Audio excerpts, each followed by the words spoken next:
మీ ఇంట్లో కార్ని రెంట్కిచ్చి డబ్బు సంపాదించాలనుకుంటున్నారా? అయితే వెంటనే ఈ నెంబర్కి కాల్ చేయండి. సుమన్ టీవీ ప్రేక్షకులకి మీ నాగరఘు నమస్కారాలు. భర్తలు సూసైడ్ చేసుకొని భార్యలు హెరాస్మెంట్ చనిపోవడం చాలా జరుగుతుంది. కానీ ఈ చట్టాలు ఏవి మెన్నుకు వర్తించవు. ఇప్పుడు abatement of committing suicide and 306 కింద భర్త తాలూకు వాళ్ళు పెట్టినా దాన్ని ఎస్టాబ్లిష్ చేయటం అనేది చాలా కష్టం అవుతుంది.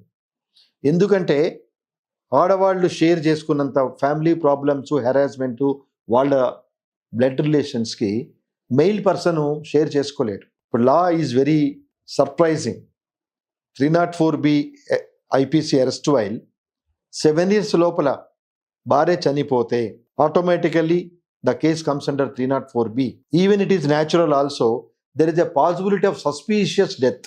అంటే హాస్పిటల్లో చనిపోయినా, అనారోగ్యంతో చనిపోయినా, ఏ కారణాలతో చనిపోయినా, అంటే living aside of bodily injuries, living aside of dowry harassment, living aside of torture, ఇవన్నీ ఒక్క నిమిషం పక్కన పెడితే if the death occurs within 7 years of her marriage, deemed 304B come into the picture. Then the burden is on the husband and his family members to prove that death is occurred in nature. From our side, we have not committed any offense for her death. అనేది prove చేసుకోవటం అనేది there is a very big burden on the husband and his parents.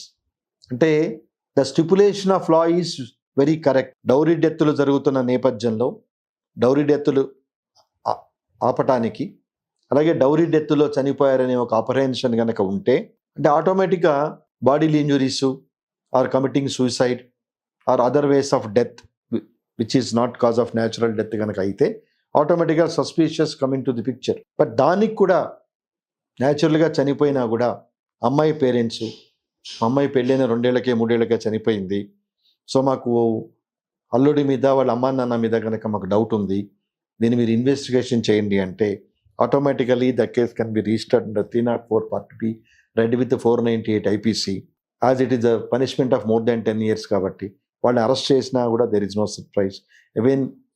Again getting bail itself is mercy of the court. అంటే ఈ system ఇంత భయంకరంగా ఉంది. అది 7 ఏళ్ల లోపల భర్త చనిపోతే there is no case. This principle is not applicable to men even who commit suicide also. Suicide భర్త చేసుకున్నా there is no mechanism to punish his wife and his relatives or whoever it may B.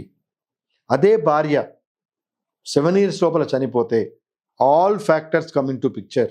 All factors are cumulatively work against the husband and his parents. అంటే ఇంత stringent loss పెట్టిన ఉద్దేశం women fraternity safe gourd కోసం పెడితే, today the safeguards are being misused by women fraternity and women are working against the interest of men. As a result, men are helpless. There is no law as on date to protect the men from the harassment mounting by the women. So various factors are there. ఎన్నో loss ఉన్నాయి. అలాగే ఇంకొంచెం ముందుకెళ్తే చాలా చట్టాలు when the woman herself is capable enough to survive during after the separation, she is entitled for maintenance. అంటే చట్టం ఎలా చెప్పిందంటే, నువ్వు రిక్షా తొక్కైనా సరే నీ భార్య బిడ్డల్ని పోషించాలి. It is your main motive. Being a husband, it is your responsibility to look after your wife and children. తను ఎంప్లాయ్ అయినా when she's occupying better position than her husband, no court will say, అమ్మా నువ్వు మంచిగానే job చేస్తున్నావు కదా, నీ పిల్లల్ని నువ్వు చూసుకోవాలి, మీ హస్బెండ్ కూడా నువ్వు చూసుకోవాలి అని చెప్పే మెకానిజం లేదు. That is most unfortunate. అంటే ఎక్కడో వెరీ రేర్గా కొన్ని జడ్జ్మెంట్స్ కూడా women is capable enough to survive herself, she has to look after the welfare of the husband అని చెప్పి ఉన్నాయి తప్పించి, చాలా సందర్భాల్లో మోస్ట్ ఆఫ్ ద టైమ్స్ చట్టాలు as well as the judgments of the constitutional courts are in favour of women. కాబట్టి ఈ particular aspects అనేది ఉన్నప్పుడు జెండర్ ఈక్వాలిటీ ఉండాలి.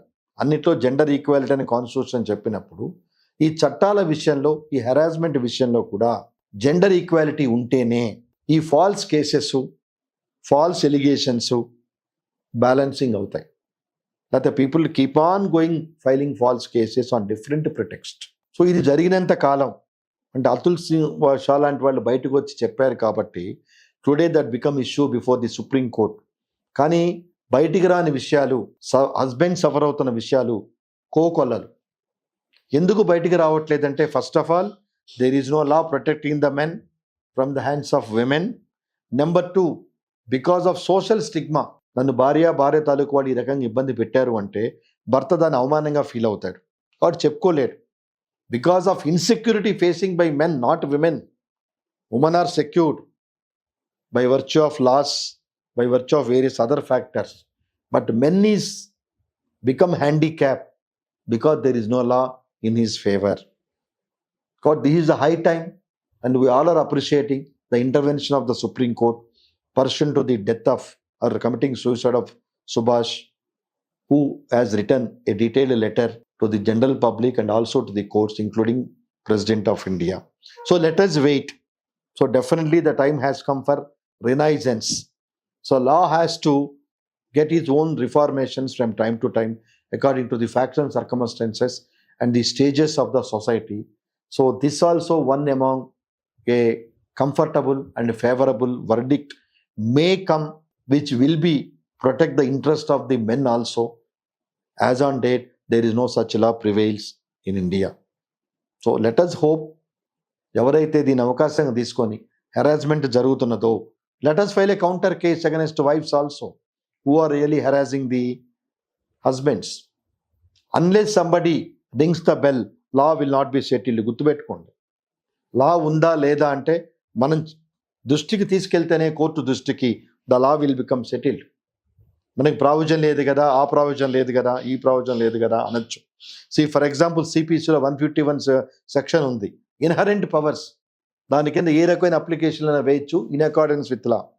అలాగే సెక్షన్ 482 అరెస్ట్ వైల్ సిఆర్పిసి, ఆ ప్రావిజన్ కింద whenever you feel there is abuse of process of law and to secure ends of justice అని మనం అనుకుంటామో, you have every right to file a petition under 482. Definitely the intervention of the courts will be there, failing which on their Supreme Court is there to protect the interest of the human being in accordance with law. God, therefore my respectable appeal to all the viewers, don't deprive. There are no laws in favor of men and anukokandi. Laws will come, చట్టాలు వస్తాయి. Now this is the high time.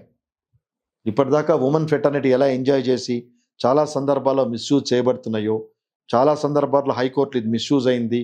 This is a frivolous complaint. This complaint is not maintainable. These are omnibus allegations and రకరకాల కారణాలతో 498A కేసుల్ని, domestic violence కేసుల్ని dismiss చేస్తుందో because of their misusing. Similarly, the protection also will come to men to protect themselves in the hands of the harassment mounting by the women. Let us hope. అంటే అలాంటివి వస్తే కానీ ఈ కేసులు checks and balances ఉండవు. As on date one side battle is going on, other side battle కూడా పిక్చర్లోకి వచ్చినప్పుడు women కూడా భర్తలు హెరాస్ చేస్తారని చెప్పి చట్టం వచ్చి వాళ్ళ మీద కూడా కేసులు రిజిస్టర్ అయ్యి వాళ్ళు కూడా ప్రాబ్లమ్స్ ఫేస్ చేస్తున్నప్పుడు, then they will realise what kind of torture they are facing when they are approaching to the police stations basis on the complaint given by her husband అనేది తెలుస్తుంది. Law will come definitely, it may take some time, but డెఫినెట్గా ఒక generation suffer అయితే కానీ next జనరేషన్కి ఆ benefits రావు. That is nature. ఈరోజు మనం బిజినెస్ డెవలప్ చేస్తే మన పిల్లలు ఎలా ఎంజాయ్ చేస్తారో, సఫర్ అయిన వాళ్ళు ఎప్పుడైతే కొంత చట్టాన్ని రినైజెన్స్ చేయడానికి ప్రయత్నిస్తారో, definitely the fruits will be enjoyed by the future generation. కాబట్టి I'm appealing to all women, be act, be careful, be alert before filing any complaints against your husband and in-laws. Now the law is not silent. Law is also ready to make stringent provisions against women in favor of husband. అది ఎంతో దూరం లేదు. డెఫినెట్లీగా by all set and 2025లో భర్తల ఫేవర్గా కూడా direction supreme court ఇస్తుందని చెప్పి ఆశిస్తూ, మనకి ఇచ్చిన చట్టాన్ని whether it is men or women, as far as possible let us make use for genuine cause but not use misuse because of vengeance. ఎందుకంటే ఫాల్స్ కేసెస్ ఎప్పుడైనా ఫాల్స్ కేసే, ఈ రోజు కాకపోతే రేపైనా కోర్ట్ ఆఫ్ లాలో అవి నిలవవు. But in the mean time ఈ జరిగే డ్యామేజ్కి definitely both the parties will penalize. But let us make and let us file a genuine cases which we are capable enough to prove the guilty of the husband as the law prevails as on date. Namaskaram.